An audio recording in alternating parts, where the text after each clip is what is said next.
आदाब, मैं साइमा खान हाजिर हूँ हिंदुस्तान की सियासी, समाजी और इक़्तिसादी सूरत हाल पर ख़ास प्रोग्राम लेकर। ये है इंडिया। हमारी आज की पेशकश में बात नेशनल एजुकेशन पॉलिसी 2020 की और ग्लोबल नॉलेज हब बनते भारत की। जी हाँ, अब हमारे देश की पुरानी एजुकेशन पॉलिसी पूरी तरह से बदल गई है और उसकी जगह एक बिल्कुल नई, वाइब्रेंट और रेवोल्यूशनरी एजुकेशन पॉलिसी ने ले ली है। जाहिर है कि इसका मकसद सबके लिए एक ऐसी हाई क्वालिटी एजुकेशन पॉलिसी को अपनाना है जो इंडिया सेंट्रिक होने के साथ साथ मुल्क की सस्टेनेबिलिटी के लिहाज से नॉलेज सोसाइटी क्रिएट कर सके। तो क्या है इस नई एजुकेशन पॉलिसी की खूबियां और कैसे ये पॉलिसी और कैसे भारत दुनिया के मंजरनामे पर एक ग्लोबल लीडर के तौर पर उभर रहा है, इसी पर बात करने के लिए हमारे साथ स्टूडियो में मौजूद हैं दो खास मेहमान। National institute of educational planning और एडमिनिस्ट्रेशन की प्रोफेसर आरती श्रीवास्तव और दिल्ली यूनिवर्सिटी से डॉक्टर पवित्रा भारद्वाज। आप दोनों का हमारे स्टूडियो में बहुत बहुत खैर मकदम है। आरती जी, मैं आपसे जानना चाहूँगी कि ऑनलाइन एजुकेशन के लिए सरकार ने मई 2020 में पीएम ई विद्या स्कीम शुरू की थी। तो नेशनल एजुकेशन पॉलिसी और ऑनलाइन एजुकेशन, इन दोनों के बीच में क्या चैलेंजेस हैं? क्या इस तरह के प्लेटफॉर्म बहुत ज़्यादा मददगार साबित होंगे हमें? देखिए, जहाँ तक कि ऑलरेडी यूजीसी का गजट नोटिफिकेशन में 40% of your graduate and post graduate courses आप ऑनलाइन मूक्स प्लेटफॉर्म से कर सकते हैं। इसमें 4 क्वाड्रेंट अप्रोच होती है और टाइम बाउंड आपको अपने असाइनमेंट्स वगैरह सबमिट करने होते हैं। सो ये एक अच्छा कदम है कि आप ये करें और इस पर, क्योंकि आप घर बैठे ही बहुत सारी चीज़ें कर सकते हैं।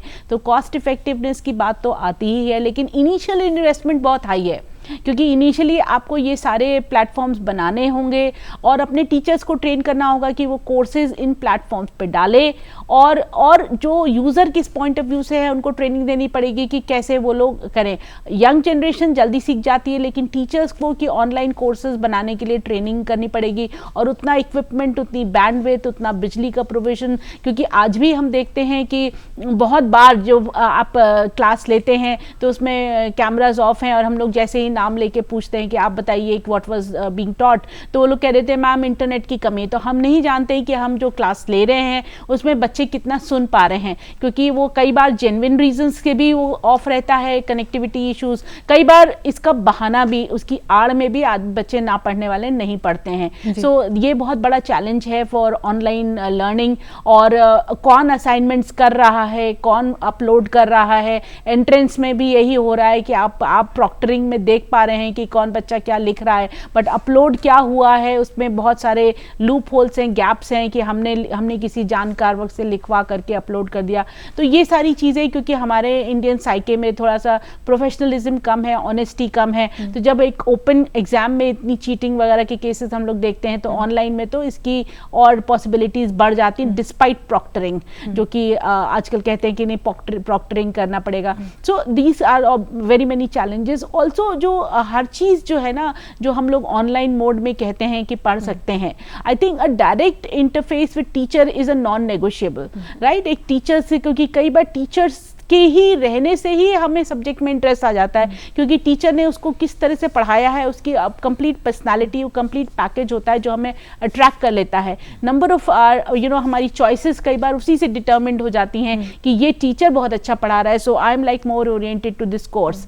तो इस तरह की बातें होती हैं। तो वो ऑनलाइन में ये सारी लिमिटेशंस हो जाती हैं, क्योंकि आपका डायरेक्ट एक्सचेंज नहीं है, वो एकदम बोरिंग हो जाती है, मंडेन हो जाती है। चिल्ड्रन गेट वेरी टायर्ड कि वो बैठे हैं 4 घंटा, टीचर्स मतलब उनको वो लाइफलेस सी लगती है वो चीज़, तो वो रियल चीज़ से थोड़ा सा दूर हो जाता है और हर चीज़ वर्चुअल नहीं सीखी जाती है। ये तो वही बात हो गई जैसे कि बुनियादी शिक्षा नीति में गांधी वाली बात थी कि नई तालीम में जब उन्होंने कहा था कि सब कुछ अब क्राफ्ट के द्वारा सिखा देंगे, तो जाकिर हुसैन जो उस कमेटी के पार्ट थे, बाहर जाके उन्होंने यही करा कि the failure of that policies because एक तकली के द्वारा सब कुछ नहीं सिखाया जा सकता है। So too much of technology is not a good idea. गया, बट एक बैलेंस वे में ऑप्टिमाइज करके कहाँ टेक्नोलॉजी का यूज़फुल है, जहाँ कॉस्ट और टाइम और एनर्जी सेविंग है, और कहाँ पे ये जो है कि आपका वो इंटरफेस विद टीचर जरूरी है, ये बैलेंसिंग जो है ये बहुत इंपॉर्टेंट है आज की डेट में। And I think we should look at that, क्योंकि पॉलिसी में जो बातें कही हैं उसको किस तरह से इंप्लीमेंट करा जा रहा है वो ज़्यादा बड़ा चैलेंज है। क्योंकि आपने कह दिया ये कैसे कर ले, लेकिन आप सडनली कह देंगे, जैसे कि कल ही दिल्ली यूनिवर्सिटी में बात हो रही थी कि FYUP अब इम्प्लीमेंट हो रहा है despite the descent of 18 academic council members. तो दे आर एक्सेप्टिंग कि ये होना चाहिए 4 साल का कोर्स, लेकिन उसके लिए टाइम, प्रेपरेशन, इंफ्रास्ट्रक्चर के बाद हो, सो दैट आप सबके साथ जस्टिस कर पाए। ये हर एक जो है होता है कि ओवरनाइट चेंजेस, क्योंकि social changes take a lot of time, they have a longer gestation period. तो जितना तो और education is a part of social science, तो इसलिए जो है एकदम ओवरनाइट चेंजेस में हम लोग बिलीव ना करें। उसके लिए proper programme, proper implementation, monitoring, review का उसको बहुत अच्छी अपॉर्चुनिटी दे, तब जो है वो पॉलिसी सक्सेसफुली इम्प्लीमेंट हो सकती है। So that is a word of question. Ji Pavitra ji, जैसे कि आरती जी ने कहा कि बच्चों को एक माहौल नहीं मिल पाता है, जैसे कि क्लासरूम का माहौल है, और वो उनका एक रिश्ता नहीं बन पाता टीचर से वहाँ पे जाके, और किस तरह से हम उसको इम्प्लीमेंट करें। हमने देखा कि अभी ऑनलाइन एजुकेशन काफ़ी अरसे से जारी है, लेकिन इसके चैलेंजेस भी बहुत हैं। हमने देखा कि ऑनलाइन एजुकेशन तो हो रही है, लेकिन जब एग्ज़ाम का मामला आता है तभी भी आपने कहा कि भाई किस तरह से होगा, हो सकता है कि वो देख के कर रहा हो, ये थोड़े से खदशात रहते हैं उनकी नज़र में, कि कहीं चीटिंग तो नहीं हो रही है, कि बच्चा सही से पढ़ भी रहा है नहीं पढ़ रहा, और उसकी बहुत सारे चैलेंजेस हैं। तो नेशनल एजुकेशन पॉलिसी और ऑनलाइन के चैलेंजेस, इस पर आप क्या कहेंगे? देखिए, डेफिनेटली इसमें कोई इसमें शक नहीं है, कोई दो राय नहीं है कि क्लासरूम की जो लर्निंग एक्सपीरियंस है वो बेस्ट है। That is something which can not be replace by anything. कोई दुनिया का टेक्नोलॉजी ऐसा नहीं है जो ह्यूमन टू ह्यूमन इंटरेक्शन को सुपरसीड कर पाए। हम यहाँ पर जो बात देख रहे हैं इस शिक्षा नीति में, हम इसको रिप्लेसमेंट मॉडल ना समझें, हम इसको सप्लीमेंट्री मॉडल समझें। सप्लीमेंट मॉडल का मतलब ये है कि जो आपका बुनियादी जो ढांचा है, जो आपके स्कूल कॉलेज की व्यवस्था है, वो रहेगी, उसके साथ एक ऑगमेंटेड वे ऑफ लर्निंग भी चलेगा। कि मान लीजिए मैंने एक कॉलेज में एडमिशन लिया, वहाँ पर मैं जाती हूँ, क्लास भी करती हूँ, लेकिन उसके अलावा मुझे मान लीजिए किसी और दूसरी यूनिवर्सिटी का एक पर्टिकुलर कोर्स करना है जो मुझे लगता है कि आगे जाके मेरे को नौकरी में हेल्प करेगा, तो मेरे लिए ये संभव नहीं कि मैं दूसरे शहर जाकर वो कोर्स कर पाऊँ। तो उस सिनेरियो में क्या होगा कि मैंने एक जो मूलभूत जो मेरा कोर्स है वो मैं रोज कॉलेज जाके teacher face to face learning से कर रही हूँ, और उसके साथ मैं कुछ सप्लीमेंट्री कोर्सेज या कुछ और एडिशनल नॉलेज के लिए मैं कुछ अलग कोर्स डिस्टेंस लर्निंग या ओपन एजुकेशन से कर रही हूँ। फिर आप वो भी समझिए, उस चीज को भी समझिए। जैसे एक मैं आपको उदाहरण देती हूँ कि जो पैंडेमिक के समय में हमने ये बात बहुत देखी कॉलेजेस में कि जो लड़कियां एक खास तबके से आ रही थी, उनकी पढ़ाई में रुकावट आई। क्यों उनकी पढ़ाई में रुकावट आ गई? क्योंकि उनको उनके घर वालों ने घर के काम की तरफ धकेल दिया। क्योंकि ज्यादातर लड़कियों को वो शिक्षा उनकी डिसकंटिन्यू हो जाती है। हम बहुत देखते हैं, ऑफलाइन में भी हम ये बात देखते थे कि घर वाले उनकी पढ़ाई नहीं कराना चाहते हैं, दूर रहती है, गांव में कई लड़की रहती है, कॉलेज नहीं पहुंच सकती है। उस तरीके के सिनेरियोज में जो डिफरेंटली एबल्ड बच्चे हैं, जिनके लिए रोज ट्रैवल करना आसान नहीं है, तो उन बच्चों के लिए अगर हम ये देखें तो ये अपॉर्चुनिटीज हैं। इसमें कोई शक नहीं है कि क्लासरूम का जो एक्सपीरियंस है वो बियॉन्ड कंपैरिजन है, लेकिन उसके साथ साथ अगर हम इस टेक्नोलॉजी इनेबल्ड लर्निंग मॉडल्स को लेकर अब नहीं चलेंगे तो कहीं ना कहीं मुझे लगता है कि हम जो सस्टेनेबल डेवलपमेंट की बात कर रहे हैं, जो हम ग्लोबल एक्नॉलेज लीडर की बात कर रहे हैं, तो उसमें हमें एट पार रहने के लिए जो विश्व की अग्रणी यूनिवर्सिटीज हैं, हम देखेंगे हर यूनिवर्सिटी का अपना एक ओपन कोर्सवेयर चलाते हैं। वो इसका मतलब ये नहीं कि वो क्लासरूम में नहीं पढ़ा रहे हैं, इसका मतलब ये है कि उसके साथ साथ वो अपना एक फुल फ्लेजेड ओपन कोर्सवेयर चला रहे हैं। वो उन बच्चों के लिए है जो क्लासरूम में आते हैं, उनके लिए भी, और उनके लिए भी जो क्लासरूम में नहीं आ सकते हैं। आप हार्वर्ड का या आप ऑक्सफोर्ड का कोई कोर्स करना चाहेंगी, आप नहीं कर सकती हैं इंडिया में रहते हुए, लेकिन उनके जो ओपन कोर्सवेयर हैं उनके थ्रू वो आपको अलाउ कर देते हैं। तो वो एक अपॉर्चुनिटी है जो मैं समझती हूँ कि हमें जरूर टैप करनी चाहिए।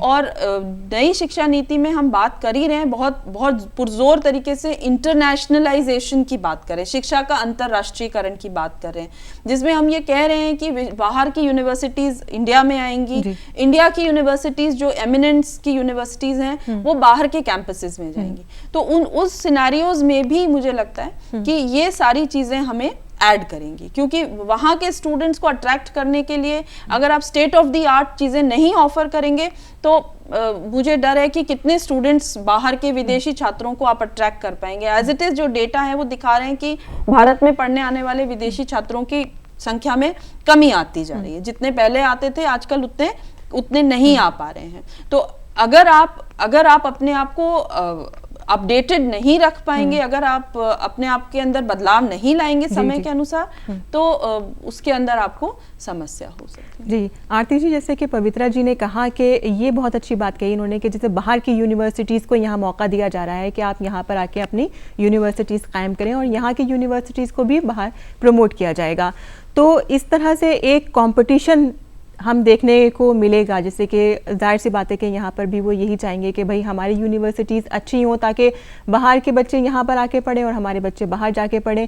और इसके साथ साथ इसके क्या फ़ायदे होंगे अगर इस तरह का कोई मतलब सेटअप होता है? तो देखिए, जहाँ तक नॉलेज की बात है तो knowledge comes from all the directions. तो हमें तो एक स्पॉन्ज की तरह होना चाहिए कि कहीं से भी गए वहाँ से पानी सोख लिया हमने, या जो भी लर्निंग की चीज़ें हैं वो हमने सोख ली। So that should be our attitude in life कि जहाँ भी जा रहे हैं वहाँ से सीखते चलते जा रहे हैं और सीखने के लिए कोई बैरियर्स नहीं होने चाहिए। सो इंटरनेशनलाइजेशन तो इंडिया में बहुत पुराना है, जैसा कि आप तक्षशिला नालंदा की बात कर रही थी, वहाँ पर तो बहुत सारे फॉरेन स्टूडेंट्स आते ही थे।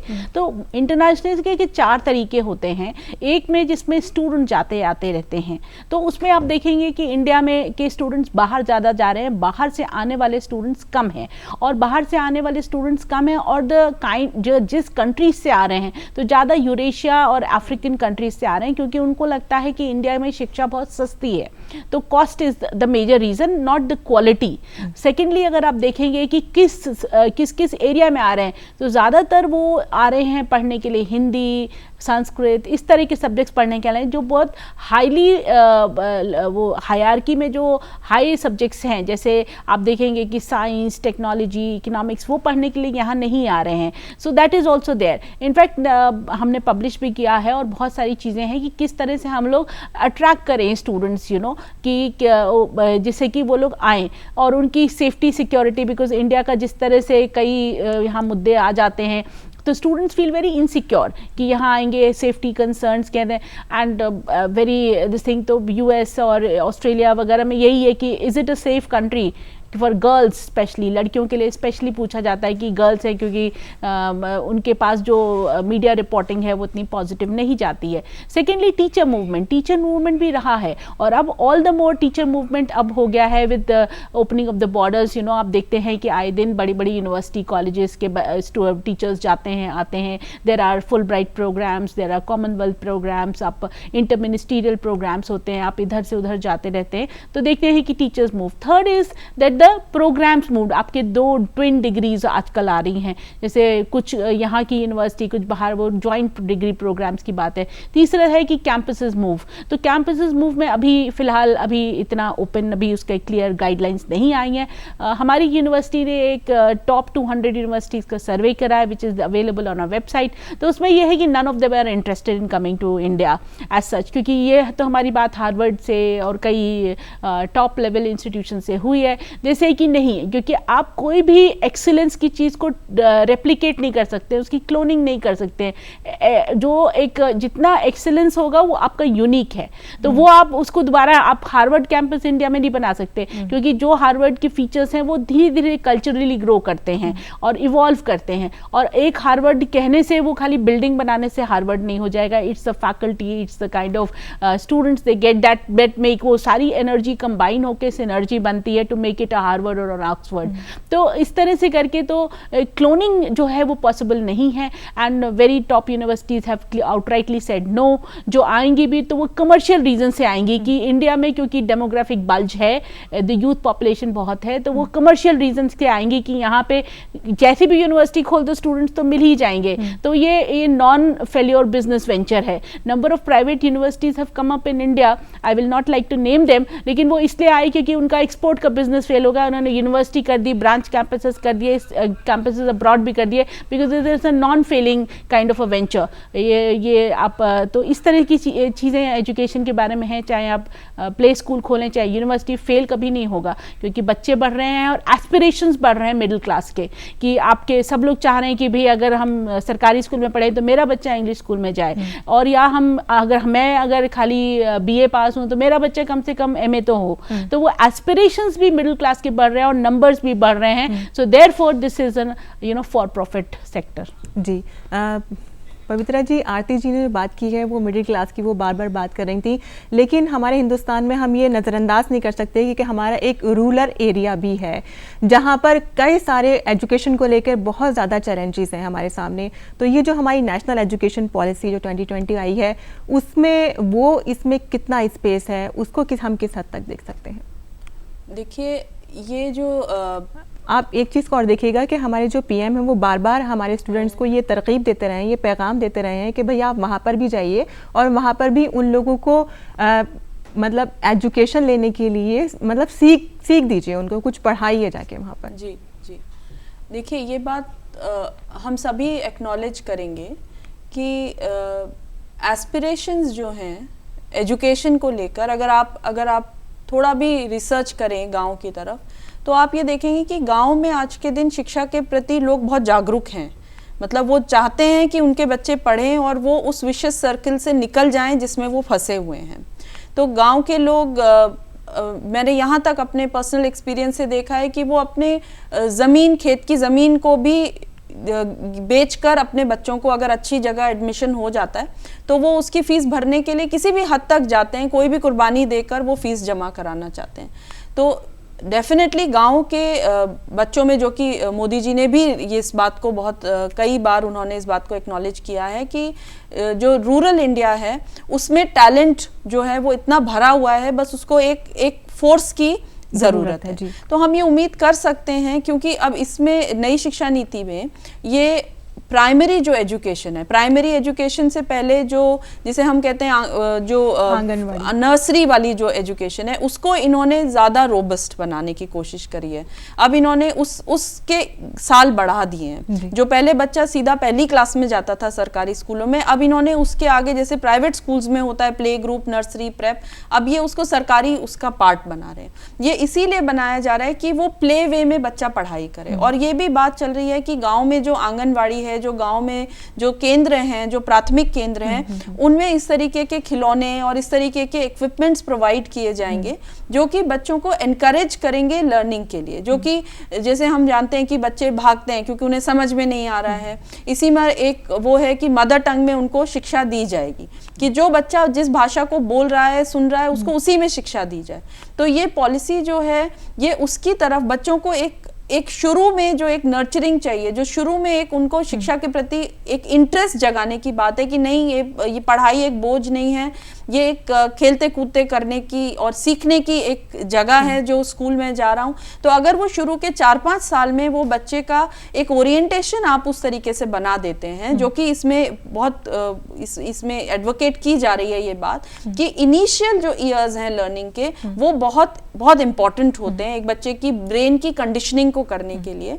और उस वक्त अगर वो बच्चा पढ़ाई की तरफ उसका रुझान हो जाता है, उसका मैथमेटिक्स में उसके स्किल्स डेवलप हो जाते हैं, तो उसको आगे जाकर लैंग्वेज, मैथमेटिक्स, जो चैलेंजेस वो बच्चे आजकल रूरल इंडिया के फेस करते हैं बेसिकली, वो उनको ओवरकम कर सकते हैं। तो इसमें काफ़ी सारे इस नीति में, इस डॉक्यूमेंट को अगर आप पढ़ें ध्यान से, तो इसमें बहुत अच्छी, बहुत ही ज़्यादा मैं कहूँगी कि एम्बिशियस और ऑप्टिमिस्टिक बातें लिखी हुई हैं। लेकिन हमें ये बात माननी चाहिए कि कोई भी जो पॉलिसी है उसका एक लाइफ साइकिल होता है। तो अभी हम जो देख रहे हैं, अभी हम पॉलिसी के फॉर्मुलेशन स्टेज में हैं, इम्प्लीमेंटेशन और इवैल्यूएशन अभी बाकी है। तो मुझे लगता है कि हमें थोड़ा हमें इसको रुक कर देखना चाहिए इम्प्लीमेंट होने के बाद में भी, क्योंकि ये हम जान रहे हैं कि ये 10 साल का वो है, इसमें बहुत सारी प्रपोजल्स ऐसी हैं जो 2030 तक पूरी तरह से इम्प्लीमेंट हो पाएंगी। उसके बाद अगर हम इसको असेस करें या इसके सक्सेस या फेलियर की बारे में बात करें तो मुझे लगता है कि वो होगा, I think it is too early to start evaluating it on the grounds कि इसमें क्या हो पाएगा या क्या नहीं हो पाएगा। उसमें बहुत अभी कुछ समय का हमें मुझे लगता है कि इंतजार करना चाहिए।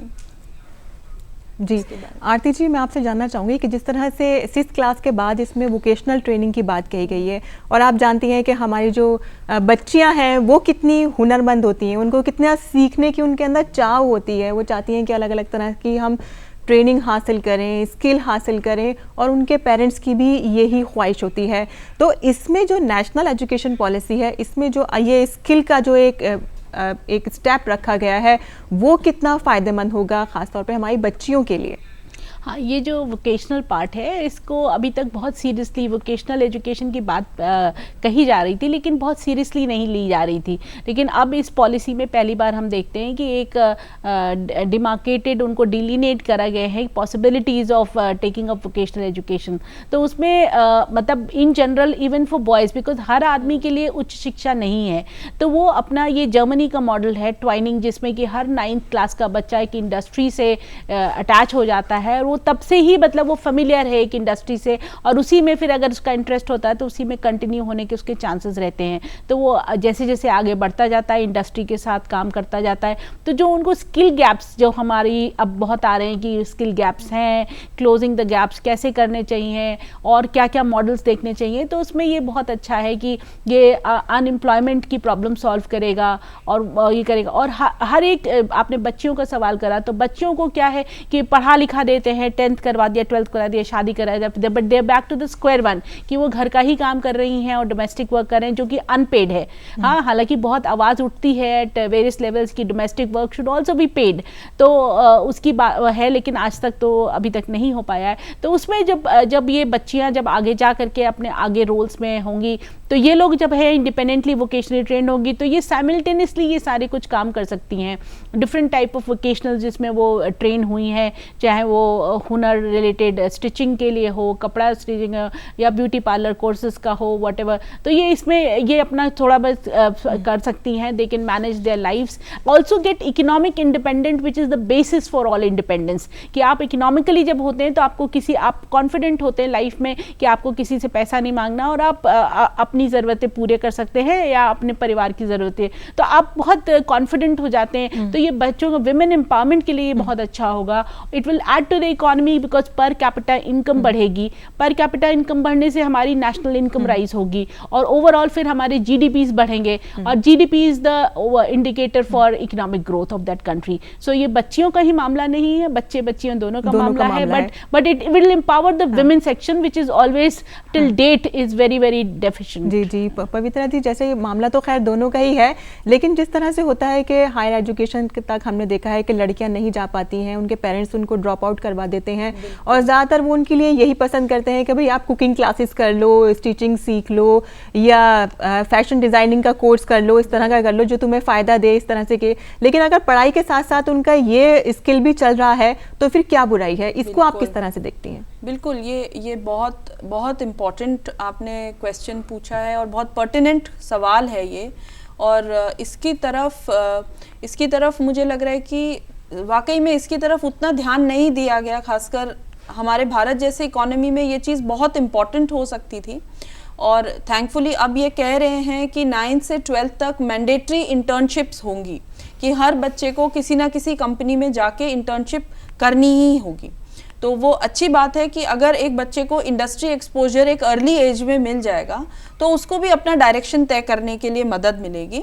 और जो हम ये कहते हैं कि जो हमारी एक नॉर्मल एक साइकी है इंडियन सोसाइटी की, कि नहीं, स्किल को हम उतना महत्व नहीं देते हैं, स्किल को हम उतना रिगार्ड नहीं देते हैं जितना कि जो प्रॉपर जो मेन स्ट्रीम एजुकेशन है उसको देते हैं, तो वो चीज़ भी, वो साइकी भी, वो सोच भी लोगों की बदलेगी। क्योंकि जब आप देखेंगे कि एक 10वीं या 11वीं का बच्चा एक कंपनी में जाके काम कर रहा है, कुछ सीख रहा है, तो पेरेंट्स में और सोसाइटी में ये विश्वास भी बढ़ेगा कि नहीं, इसको करके भी आप समाज में इज्जत, रेपुटेशन, आप अपनी आजीविका कमा सकते हैं और आप इसको करके भी नौकरी पा सकते हैं, क्योंकि ये बात सही है कि पढ़े लिखे बेरोजगारों की भीड़ बढ़ाने से अच्छा है कि हम उन लोगों को केपेबल करें, उन लोगों को एम्पावर करें जो शायद पढ़ाई अभी करना नहीं चाहते हैं। और नई शिक्षा नीति में एक और बहुत अच्छी बात है कि जो इसमें मल्टीपल एंट्री और एग्जिट ऑप्शंस हैं, जिसे हम कह रहे हैं कि 4 ईयर अंडर ग्रेजुएट कोर्स है,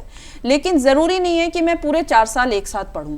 अगर मुझे 1 साल करके छोड़ना है तो भी मुझे सर्टिफिकेट मिलेगा। मैं 2 साल के बाद छोड़ सकती हूँ, मैं 3 साल के बाद, या फिर मैं 4 साल करके रिसर्च डिग्री ले सकती हूँ। तो अगर मुझे 2 साल पढ़ने के बाद किसी जगह नौकरी मिल गई, या मेरी जो हालात हैं उन्होंने मुझे कहा कि नहीं अब मैं शिक्षा कंटिन्यू नहीं कर सकती, कोई बात नहीं, मैं जाकर कुछ साल के बाद जब मेरे फेवरेबल हैं कंडीशंस, जब मैं पढ़ना चाहती हूँ, जब मेरे माहौल ठीक है, तब मैं आकर दोबारा पढ़ सकती हूँ। तो ये मल्टीपल एग्जिट और एंट्री जो स्कीम है फ्लेक्सिबल, इसमें फ्लेक्सिबिलिटी बहुत ज्यादा दी गई है ताकि आप जो है किसी हद तक भी अपनी एजुकेशन से जुड़े रहें, क्योंकि एक सेहतमंद समाज के लिए जरूरी है कि वहां पर एजुकेशन भी होनी चाहिए। एक बेहतर समाज तभी बन पाएगा। इसमें एजिलिटी की बात जो कही गई है, एजिलिटी दोनों लेवल्स पर है। एजिलिटी स्टूडेंट के लेवल पर भी है और एजिलिटी इंस्टीट्यूशंस के लेवल पर भी है कि इंस्टीट्यूशंस को भी काफी वो स्पेस दे रहे हैं, फ्लेक्सिबिलिटी दे रहे हैं अपनी चीजों को चेंज करने के लिए, समय के अनुसार बदलने के लिए।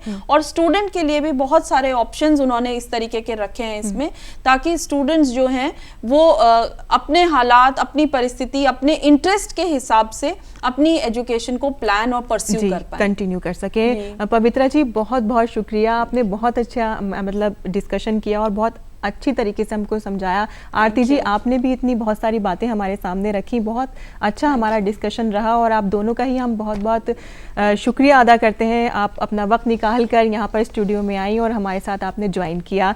तो अब वक्त बहुत ज़्यादा कम है तो हमें अपने प्रोग्राम को ख़त्म करना होगा। तो नाजरीन हमारी इस ख़ास पेशकश में आज बस इतना ही। हमारे इस ख़ास प्रोग्राम पर आप भी अपनी राय दे सकते हैं। हमारा ईमेल आईडी है ddurduspecial@gmail.com। फ़िलहाल हमारी पूरी टीम को दीजिए इजाज़त।